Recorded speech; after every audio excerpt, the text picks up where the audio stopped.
अस्सलाम वालेकुम नाज़रीन, गुज़श्ता रोज़ कसूर में पेश आने वाले दर्दनाक वाक़े के ख़िलाफ़ पूरे पाकिस्तान में, आज़ाद कश्मीर में और दुनिया भर में एहतजाज हो रहा है।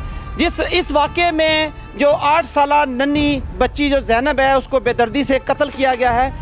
कातिल अभी तक गिरफ़्तार नहीं हुआ। पूरी दुनिया में इस बच्ची के इस वाक़े के ख़िलाफ़ जो है शदीद एहतजाज हो रहा है। इस वक्त Mirpur science college for girls Mirpur की बच्चियाँ जो है वो प्रेस क्लब में एहतजाज कर रही हैं। शदीद नारेबाजी की जा रही है और इंसाफ मांगा जा रहा है। इस वक्त बच्चियाँ हमारे साथ मौजूद हैं, हम इनसे बात करेंगे वो क्या कहते हैं। अस्सलाम वालेकुम। अस्सलाम वालेकुम। आज हम यहाँ इकट्ठे हुए इसलिए कि हम अपने हक़ के लिए आवाज़ उठा सकें। हम मज़म्मत करते हैं हर उस नाइंसाफ़ी के लिए जो बच्चों से उनकी मासूमियत छीन लेते हैं। ये दरिंदे खुलेआम यहाँ फिर रहे हैं सड़कों पर। कोई हमारी गवर्नमेंट कहाँ गई उनकी इंसानियत? क्या वो चुप करके बैठ के, वो किसी की बेटी थी, कल को हमारे साथ भी ये हो सकता है। हम सब को चाहिए कि हम अपने हकूक़ के लिए आवाज़ बुलंद करें। हम उन्हें नहीं पकड़ सकते तो क्या हुआ, हम लड़कियां हैं, लेकिन उन तक अपनी आवाज़ पहुंचा सकते हैं, अपने जज्बात। ज़ैनब के साथ जो भी हादसा हुआ, हम उसका दुख हमारा दुख भी है, क्योंकि हम सब आदम की औलाद हैं, एक उम्मत, हम हज़रत मोहम्मद सल्लल्लाहु अलैहि वसल्लम की उम्मत हैं और जिस मिट्टी से वो बनी है उसी मिट्टी से हम बने हैं। ऐसे कातलों का अल्लाह ताला वैसे भी माफ़ नहीं करते, ठीक है। और खुदा की लाठी बे आवाज़ है, अल्लाह ताला इंसाफ लेने वाला है। हमारे हुक्मरान जो चुप करके बैठे रहते हैं, इनकी इंसानियत मर गई है, ख़त्म हो चुकी है। हम चाहते हैं कि हमारी आवाज़ हुकूमत तक पहुँचे ताकि वो लड़कियों के हकूक़ के लिए कुछ करे। हम यही कर सकते हैं, हम अपनी आवाज़ पहुँचा सकते हैं ताकि जिन लोगों ने जुर्म किया है उनको भी पता चले कि उनका जुर्म ये छुपा नहीं है और हमारी आवाज़ उठाने से हमें कोई भी नहीं रोक सकता। हम उठाते रहेंगे जब तक नाइंसाफ़ी होगी, हम उठाते रहेंगे अपनी आवाज़। वो मासूम सी बच्ची, उसकी क्या गलती थी? उसके माँ बाप उम्रे पे गए, क्या वो इसलिए उसको छोड़ के गए थे? कल को ये हमारे बच्चों के साथ भी हो सकता है, हमारे बहन भाइयों के साथ भी हो सकता है। जब तक ये चीज़ हमारे साथ ना हो हम तब समझेंगे ये क्या है।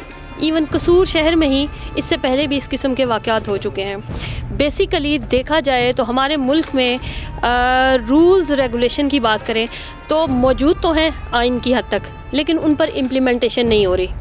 अगर जज़ा और सज़ा का जो निज़ाम परवरदिगार उसके नबी सल्लल्लाहु अलैहि वसल्लम ने जो दिया है, ये जो हमारे मुल्क के आइन में है, उसकी इम्प्लीमेंटेशन रोज़े अव्वल से हो जाती, मुजरिमों को उसके पहले ही दिन में सज़ा मिल जाए कसूर के बाद, तो मेरे ख़्याल से उसके बाद होने वाले सानेहात जो हैं वो वक़ूफ़ पज़ीर ना होते। माशरे में ही बेटों को प्रेफर किया जाता है, जबकि बेटियों को मोस्टली ऐसे मामलात में इग्नोर कर दिया जाता है। तो जहाँ बेटों को ढील दी जा रही है, माँ बाप की तरफ से दी जा रही है, तो उनकी तरबियत में ख़ुद ब खुद ये एक गलत डायरेक्शन डेवलप हो जाती है, जिसकी वजह से उनके कसूर माफ़ कर दिए जाते हैं।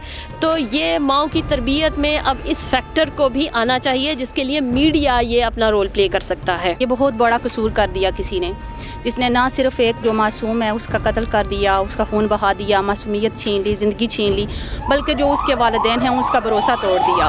लड़की कल भी मजलूम थी, आज भी मजलूम है और इतनी तालीम हासिल करने के बाद भी वो मजलूम है। मुझे समझ नहीं आ रही है कि मैं गवर्नमेंट से अपील करूँ या किससे बात करूँ इस सिलसिले में, कि मैं मुखातब किसको करूँ।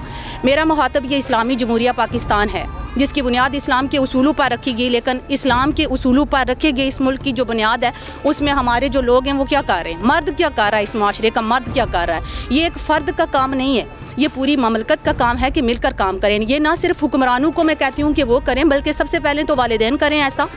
वो अपने बेटों को तालीम के लिए बड़े दूर दराज इलाकों में भेज देते हैं, बेटियों को नहीं भेजते, लेकिन उनकी तरबियत कैसी हो रही है ऐसे इलाकों में, क्या ये उनको सिखाया जा रहा है? और अहले कसूर से मैं मुखातब हूँ इस वक्त कि एक दफ़ा पहले भी इस ज़ैनब के अलावा बहुत सारी ज़ैनब्स के साथ ऐसा हुआ था, तो उन्होंने इस सिलसिले में क्या किया है? कोई किरदार अदा नहीं किया, कुछ भी नहीं कहा। और हुकूमत से अपील है, अहले इलाका इस सिलसिले में क्या कर रहे हैं? कुछ भी नहीं कर रहे। तो मैं ये कहती हूँ कि हमारा इख्तियार बहुत महदूद सा है। अपने कॉलेज से यहाँ तक आना, दिल में बुरा ख्याल करना, इस तरह की बात करना, लेकिन जितनी भी हमें ताकत है, जितना हमारे पास इख्तियार है, हमने ज़रूर किया और हम मज़ीद करेंगे इस सिलसिले में। जी नाज़रीन, कसूर में होने वाले दर्दनाक वाक़े के ख़िलाफ़ इस वक्त जो Mirpur science college for girls, जो मीरपुर की तलबा हैं, ये सारे एहतजाज कर रहे हैं। इस वक्त जो बच्चियों ने मेरे साथ बात की है, उनका ये कहना है कि इस वाक़े के ख़िलाफ़ भरपूर मजम्मत भी की उन्होंने, और उनको स्पेशली मुतालबा किया है कि फ़ौरी तौर पर मुल्ज़मान को गिरफ़्तार करके कड़ी से कड़ी सज़ा दी जाए। याद रहे कि कसूर में इससे पहले भी इस तरह के वाक़यात हो चुके हैं। सिर्फ कसूर में नहीं, पूरे पाकिस्तान में, आज़ाद कश्मीर में बहुत सारे इस तरह के वाक़यात रुनमा हो चुके हैं। अगर यकीनन इस तरह के जो वाक़यात हैं, अगर जो मुल्ज़मान पहले इससे गिरफ़्तार हो चुके हैं, अगर उनको करार वाक़ई सज़ा दी जाती तो यकीनन इस तरह के वाक़यात, ऐसे वाक़यात रोज़ रोज़ ना होते। बच्चों का ये मुतालबा है कि फ़ौरी तौर पर मुल्ज़मान को गिरफ़्तार करके कड़ी से कड़ी सज़ा दी जाए। कैमरामैन मोहम्मद साद के साथ राजेश फाकत, अदालत न्यूज़, मीरपुर, आज़ाद कश्मीर।